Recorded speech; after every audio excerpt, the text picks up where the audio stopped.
Hi, my name is Lana Gaich, and today I'm here with Sonya Sigler. She is the CEO of Practical. A little bit about Sonya's background. She was an intellectual property attorney turned coach, and she now helps business owners and executives with leadership and with business growth. She's author of Welcome to the Next Level, The 3 Secrets to Become Unstuck, Take Action, and Rise Higher in Your Career. Sonya is speaking to us from Vancouver, Washington in the USA. Welcome, Sonya. Thank you, Lana. I appreciate it. Awesome. Thanks for being here. So how can I make working from home the most successful? Well, now that everybody's required to work from home, at least where I am and where I moved from in the San Francisco area, I think people have really, had a hard time making it successful working from home, at least what I've heard in the last 10 days and what I've seen posted on Facebook and people that have called and asked. And there's a couple things. One, I think that having a dedicated space in your house, if you don't have an office or a room that you can use, having some kind of dedicated space. I mean, I've seen everything from a TV tray and a chair next to a bed in a master bedroom to someone who had a table set up in their kids' playroom, to someone who had dedicated space in their basement, to like I have a setup here in an office that I can double as a guest room if we have, thankfully we have 5 bedrooms, so this would be the last bedroom that would be used as a guest room, but dedicated space. And I think it's important that someone, when you're setting it up, to have a comfortable chair. Like my husband he works at home as well. And so we all both work at home, and we've done it for about 20 years. So we have good practices in place before all this happened. So that's been good. But I know it's easy to get off kilter. So my 18-year-old is here all the time. So that's a different scheduling issue. I think having a dedicated space like this where I can close the door really helps. And then I think the setup matters. Like I actually have an office chair, which you can't see because I'm sitting in it, but I also have a ball that I can sit on. Like if I get bored or like I've sat here for 4 hours, I've been on the phone all day, then it can be just enough biofeedback where sitting on the ball can really help you. So I know when I had my brother living with us when he was here and 2 of my other sons home from college, that 6 people in a house that we just moved from was only 3 bedrooms. It was only 1,400 square feet, so it was pretty small, and having 6 adults rattle around in there and bump into each other, it was hard. Sometimes I would go to my car to have a conference call in peace. Sometimes I would go to the bedroom and shut the door and have a conference call in peace. I use a headset when I have calls where other people are going to be around so that I don't share private information that way. I also have an external microphone that I can plug in if I need to. And I think that helps a lot. I have dual monitors, which also helps. I know some people were bringing their monitors home from work. So that was like the last act of what they did before they were on lockdown, was to get some office supplies, get a chair, get the printer, get the scanner, whatever they needed on a day-to-day basis, including the monitors. So I think that was really helpful. I think how your desk is set up can matter. I know when I was working at the kitchen table, when I didn't have a separate desk, that I needed a chair at a certain height. And I think it's important to be able to adjust that. Like the dining room chairs were not comfortable. So like I would last an hour in those chairs. Then I would have to get up and go move around, like literally walk to the end of the block and back, or walk 5 blocks to the end of the road and come back. Just some of those things. I think keeping the same routine can be really important. Get up, get dressed as if you were going into the office. I think just psychologically it prepares you better to be more professional, to be just in that mindset of, oh, I'm going to work now, even if you're walking downstairs and going to the kitchen. Yeah, that makes sense. I think the movement, like getting up and like I could sit here and I would be on the phone all day, and then I get up and you're like, oh, I haven't moved in like 4 hours. Yeah. So I think either setting in a little alarm, to go off at 5 minutes before the hour, or some kind of reminder can be very helpful to get up and move. Yeah. So that's another thing that I think is really important if you're working at home. Yeah. Lots of really good tips and tricks. And I really love the one about have a designated place where you just do your work. And as a psychologist, there is some science behind this, where contextually, because you've done this one thing, which is work in this one room, you are more geared to, even if you don't feel like working, as soon as you step into that room, it's boom, back to that routine. This is where I do the work. And then those reminders. So it's, yeah, absolutely. A very successful tip, that one. So in terms of, because you did mention, now you have a bigger house, and before when you didn't, and there were more adults in the house, that is absolutely a reality for some of us. What can I do if I don't have a private space to work from? I think what I mentioned before, and having to take phone calls from my car where it was quiet and I could just shut the door and sit in the driveway or the garage, that was one way to get some private space. It's hard to work there, but that can be challenging. I think putting a note on the door, like phone call in progress, please be quiet, can help. I've been known to do that. The other thing is, I think if you can go to a bedroom or go to somewhere where it might have some insulation from other places. Bathroom, usually sound is going to reverberate, so that's not usually useful. I've been known to go into our walk-in closet at the other house and be able to have a conversation there. I can just bring my chair right in there, and because that was at the end of the house and it wasn't near anybody else. Yeah, quiet. The private bedroom was good. I have, worked from the couch. I've done a lot of writing of my book from the couch, where I didn't have to sit at a table and I could have it on, a laptop on my lap. That was okay. I think if I had my 3 kids at home, I'm just thinking back, if I had my 3 kids at home and this was happening now and they were like, let's say 9, 11, and 13, we might have to put very different routines in place. Like everyone has headphones on, or everyone is outside and playing at the same time while I have a conference call. Like you have to do some triage. Yeah. Right? Or they're all on an iPad, or they're all, you know what I mean? Or they're all on a Game Boy or whatever their vice is. Now they all have iPhones. So it's like, that's what they would be on, and they would be watching videos or doing their schoolwork now if they're assigned, remote education. But I just think you have to be creative. Yeah.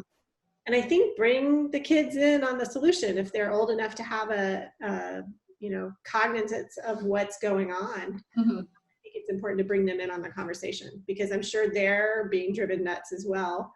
Yeah. They're all off their routine, in that same sense that you were off your routine if you're now working from home and you didn't before. Yeah, absolutely. Of course, the whole family is a solution together. Yeah. I like the joint problem solving, because then there's this feeling of ownership, and then once you have that buy-in, it's much easier to get everybody to comply and do what they agreed to do. Yeah, exactly. Do you have any tips and tricks for parents with young children with regards to what you might do and how they might maybe get a private space or some moments alone? What would you say to that? Gosh, I think back when my kids were a lot younger, and mine are 16 months apart and almost 2 years apart. So I had 3 kids under 4 at the very beginning when I took a job at a startup. And so it was sheer pandemonium. If I had to bring them into the office, playpen, shut the door, put some music on, something. I think you just have to be creative. And I think I was pretty lucky. My husband at the time and I would tag team.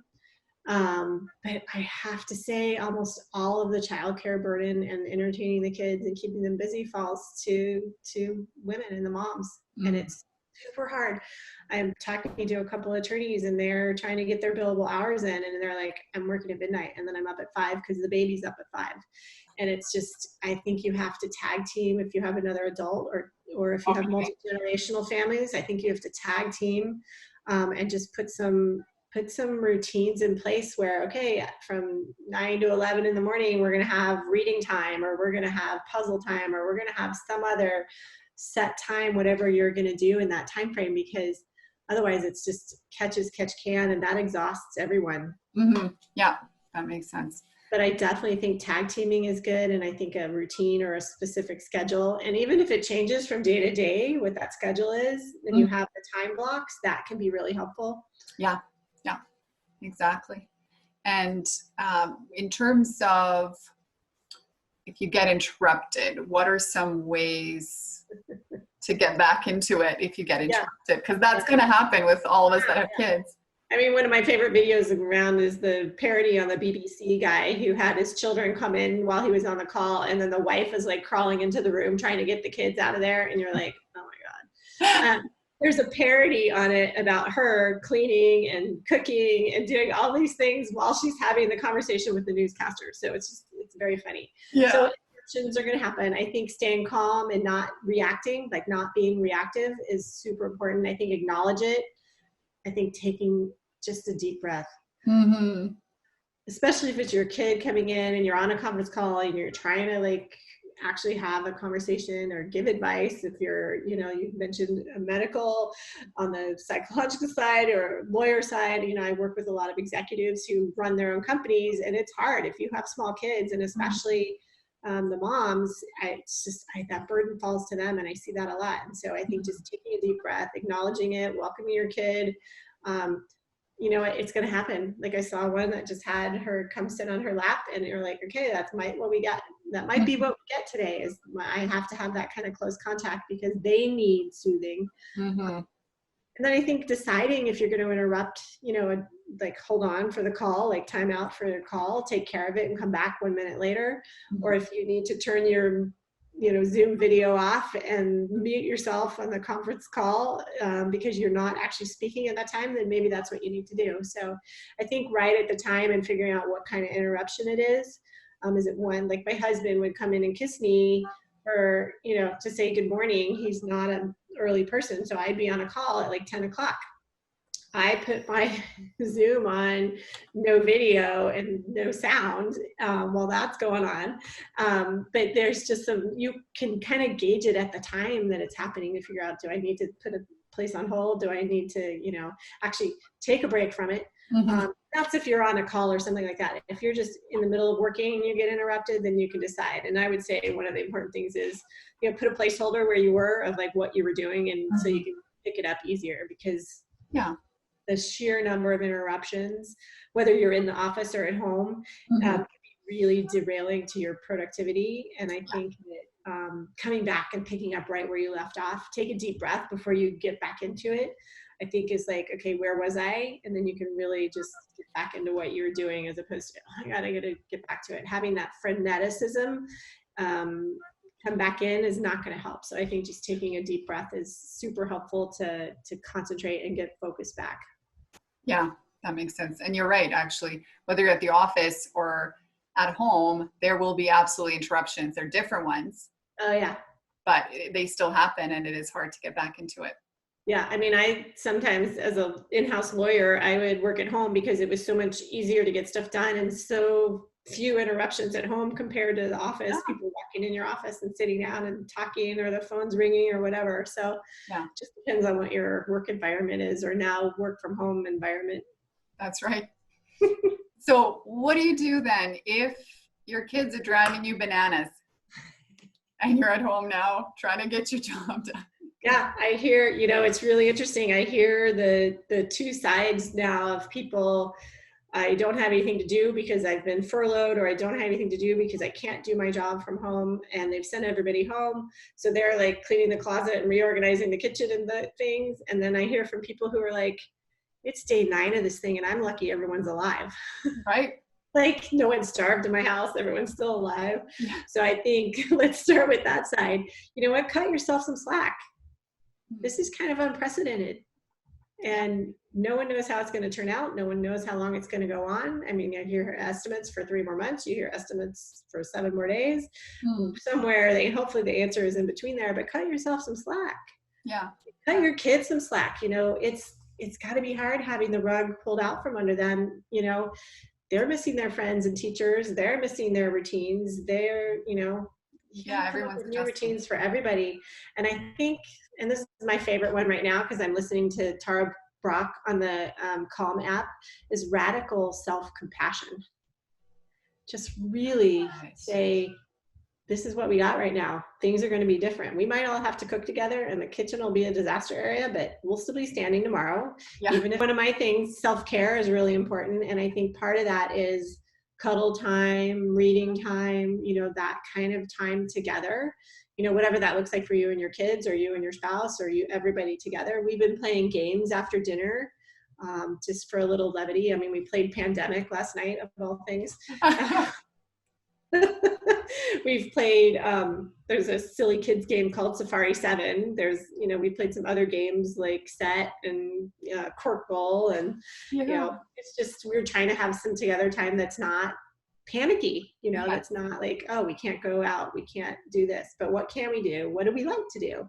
Yeah. So I think that just, if your kids are driving you nuts, do something, some act of self-care for you and for them. And I just have some self-compassion. This is hard for everybody, and we'll get through it. But I think from a practical standpoint, they're going to have things they want to do, and have them earn the time. Okay, let's clean up the kitchen for 15 minutes. Everybody can do something. I'm a firm believer in chores. I had a chore chart on a spreadsheet and it was color coded for each kid, so there just was no argument over who was going to do what. And I think putting some things like that in place can, if your kids are driving you nuts, let's come up with a solution. And I think sharing tips with other moms who've figured out what works for them and what doesn't is super important right now. Yeah. Because everyone's going to find something different that worked. Or you may just let your kids watch, 15 hours of Gilligan's Island reruns or something. It makes sense, right? And there are those days, I'm sure that, if that's what it takes. Yeah. I mean, for that day, then do the best you can and try not to be hard. Like you said, self-compassion. Yeah. And I've heard, and I felt this yesterday. I just was, I wasn't exhausted from doing stuff. I was exhausted just mentally from all the news and all of the changes in routine. And then we also did unpack a lot of boxes on Saturday, but I was just super exhausted. Like my eyes were heavy and tired, and it wasn't because I didn't get sleep the night before. It was just all the emotion and all of that coming home to roost. And so I ended up sleeping. I took a nap. And Love it. I mean, like you said, your kids best and what works for them. And if you're planning together as a family and the kids are involved in the planning, that's a wonderful way to include everybody so that they're part of the solution, not just the, oh, well, you're bugging mom or dad. Like dictatorial. Yeah. And I think the other thing is they can come up with ideas for rewards. Like, okay, you've done all your chores, or you've done all your schoolwork, or however it's gauged by, what you need to do versus what you want to do. I've seen some funny videos that kids have made. I've seen creative projects that kids have made and parents have posted. And I just think if you give them the opportunity to figure out what a reward would be for staying on track, then, it's going to help you out. It's going to help them out. Everyone's going to feel a better sense of satisfaction as well. Yeah, exactly. And it doesn't matter, in the end, it doesn't matter what you're doing, whether you're watching TV or playing a game, as long as you're together, because this is one of those unique times as well. We're so focused on work. Yeah. That even slowing down for this, moments in the day is nice to just take in your family. I think I've seen a lot of exercise outside, bike riding, walking the dog together. I think in our neighborhood, they started the teddy bear spotting. So you could put a teddy bear in your window and put a note on next door or a Facebook group so kids can do a treasure hunt through the neighborhood of spot the bears in the window. So just creative, things like that don't require like the social interaction, with 6 feet and all that. That's great. Yeah. And yet still engaging. And connecting people. That's very cool. Thankfully, we're at a place where we have a creek behind us and a nature park and a trail, so we can go on there, and it's paved, and it's a recreation area. So we went out at 4 o'clock a couple days ago, and like everybody and their brother was out there. So you have to, you know, just pay attention to who's where and all that. But at the same time, everyone I'm seeing, you know, there were so many kids on bikes and parents together. It was really nice to see. Yeah, lovely. Yeah, people can still, within obviously safety parameters, enjoy the outside. Yeah. Yeah. And so I have one last question for you. So we're home and we might get the munchies or want to snack because it's right there. All the cupboards, everything in the fridge, pantry. So what do I need to do? How do I not get distracted? How do I not overindulge myself? Oh my gosh. And there's the meme going around that says like breakfast and breakfast snack and then pre-lunch snack and then lunch and my second lunch. And it's just the whole day by food. And you're like, oh my God, that's so my day yesterday. I think, you know, I think I've discovered I'm a boredom eater. Oh, I'm bored with what I'm doing. I'll just get up and walk around and go to the kitchen and, you know, grab something to eat or, you know, so I've been very cognizant of this particular issue. And I think that I think staying focused on the work, however you're going to do that. I think for me, I've reinstituted the Pomodoro method, which is 25 minutes on. So you just set a timer for 25 minutes and then 5 minutes off. And you do 4 rounds of that. And then you have a longer break of a half an hour. Mm-hmm. Or you can do a power hour, which is 50 minutes, 50, and 10 minutes, going to the bathroom, getting a cup of tea or whatever. Mm-hmm. I find that the Pomodoro method works really well for me. And by the time I finish 2, I'm so into whatever I'm doing, I forgot about the kitchen. Mm-hmm. But if I find myself in the kitchen, you know, mindlessly looking in the cupboards or, you know, looking for some other self-soothing mechanism, that I will get a cup of tea, like ginger or something that doesn't have sugar or, you know, milk or other kind of calories in it. And I'll, I think almonds, I try to keep a stash of almonds instead of the chocolate chips. You know, it's much easier to reach for the chocolate chips. I will say one thing we have been doing is we've been making bread pretty regularly, and we've been making dessert pretty regularly, because those are like all the recipes I've pulled out and now we're trying. Oh, so it's kind of hard with your family. It's hard not to reach for the dessert. Like, oh, I just, you know, that's what I'll eat. So I think just trying to stay focused on the work or stay focused on the routine and stay out of the kitchen. So the other thing is I'll walk outside and not go in the kitchen. So whatever's going to work for you, I think you have to figure out for you what's good. Mm-hmm. And I think when I was working with multiple people in the house and you're captive, I think it's easier to go for those self-soothing things like the sugar and the carbs. And so if you have a list of 5 or 6 healthy, good snacks like popcorn or almonds or something like that, to keep in mind, like put that on the cupboard so you can know this is what I can reach for. Yeah. Hard for kids. You know, I saw some people who are like, oh, I bought snacks for like 2 weeks and the kids went through them in like 10 minutes. So there's that. And so I think we just have to get, you know, creative with our healthy snacks as well. And then I think just don't go in the kitchen is the other part for me that works better. And my pantry doesn't lock, so it's not like I can just, you know, turn a lock and the pantry doesn't open. It's not like that. Yeah. And then the neighbor has the key, so you can't even go to the neighbor now. You're safe from that pantry. It's nothing's coming out. Yeah. So I just think you got to figure out what works for you and what kind of like boredom eater you are, and maybe just ask, what do I need, want, desire right now? Mm-hmm. The answer is not really food. The answer is going to be something else, some other kind of stimulation. That's right. Exactly.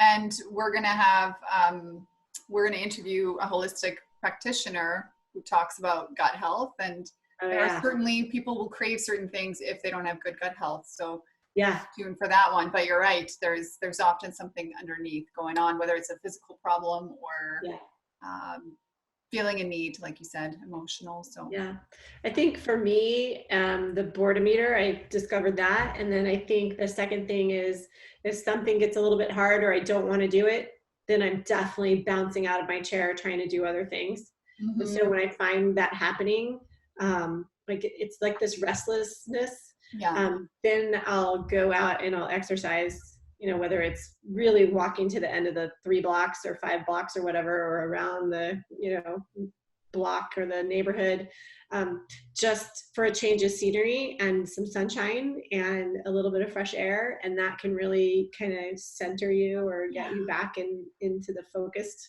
area, as opposed to thinking what else is in the kitchen. Yes, that's an excellent idea. Just get outside a little bit, Yeah. ground yourself, exercise. Perfect. Amazing. So great tips and tricks on how you can get through these days. You know, if I summarize it, it's, you know, some of the points is have a designated place where you work, try to have some kind of a schedule, try to bring your whole family together to plan out how we're going to do this and who's going to do what, when, spend some time with your family, create some activities together, enjoy each other, exercise, get outside, stay away from the fridge. Yeah, I think I would summarize it as well as don't have office expectations for working at home. Yeah. It's, you know, that is going to be a change in productivity. Yeah, that makes sense.